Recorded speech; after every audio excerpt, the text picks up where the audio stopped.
இன்றைய சத்திய போதனைகள் வழியாக அனாதி தேவன் பார்ப்போம். வசனத்தை யார் அனாதி தேவன்? வேதத்தில் அனாதி தேவனே உனக்கு அடைக்கலம், அவருடைய நித்திய புயங்கள் உனக்கு ஆதாரம்.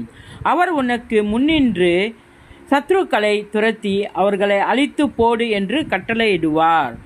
உபாகமம் 33வது அதிகாரம் 27வது வசனம். இஸ்ரவேலின் தேவனாகிய கர்த்தர் அனாதியாய் என்றென்றைக்கும் உள்ள சதா காலங்களிலும் சோத்தரிக்கப்படத்தக்கவர். சங்கீத 41வது அதிகாரம் 13வது வசனம். பர்வதங்கள் தோன்றும் முன் நீர் பூமியையும் உலகத்தையும் உருவாக்கும் முன்னும் நீரே அனாதி தேவனாய் என்றென்றைக்கும் தேவனாய் இருக்கிறீர்.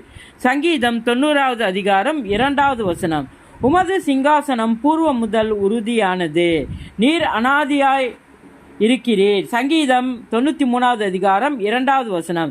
கர்த்தருடைய கிருபையோ அவருக்கு பயந்தவர்கள் மேலும் அவருடைய நீதி அவர்களுடைய பிள்ளைகள் மேலும் அனாதியாய் என்றென்றைக்கும் உள்ளது. சங்கீதம் 103வது அதிகாரம் 17வது வசனம்.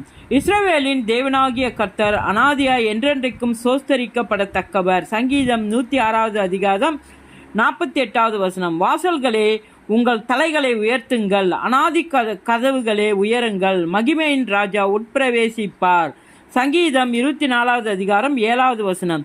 நீங்கள் எழுந்திருந்து அனாதியாய் என்றென்றைக்கும் இருக்கிற உங்கள் தேவனாகிய கர்த்தரை சோத்திரியுங்கள். நெகேமியா 9வது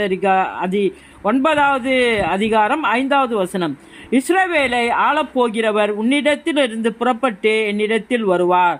அவருடைய புறப்படுதல் அனாதி நாட்களாகிய பூர்வத்தினுடையது. மீகா 5வது அதிகாரம் 2வது வசனம்.